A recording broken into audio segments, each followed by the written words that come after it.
Habari yako mzee wangu? Nzuri sana. Waendeleaje? Poa poa. Jamii iko sawa? Iko sawa. Nilikuwa nataka nikuulize kitu. Kwa mfano mtu atoke na Biblia na pesa mkononi. Wewe unachagua gani? Pesa. Kwa nini uchague pesa? Maanake kitabu ni ya Mungu. Inapeleka mtu hatua baada ya nyingine, au inakupatia mwongozo wa kwenda kwake Yesu Kristo.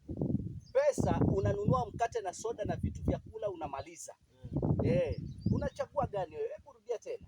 Hebu naona hii Biblia hata ikusaidie, ni kitabu maandishi hiyo imeandikwa hiyo. Kwa hivyo haina maana. Haina maana, afadhali pesa unakata. Biblia iko na mwongozo. Nataka unielewe, ni mwongozo wa kupeleka hatua. Hiyo ni maandishi hiyo. Sawa basi, sawa. Siwezi kukunini, lakini kama ningekuwa ni mimi ningechagua Biblia. Maana hii pesa itaisha tu. Lakini ile kitabu nitakubaki nayo muda wote.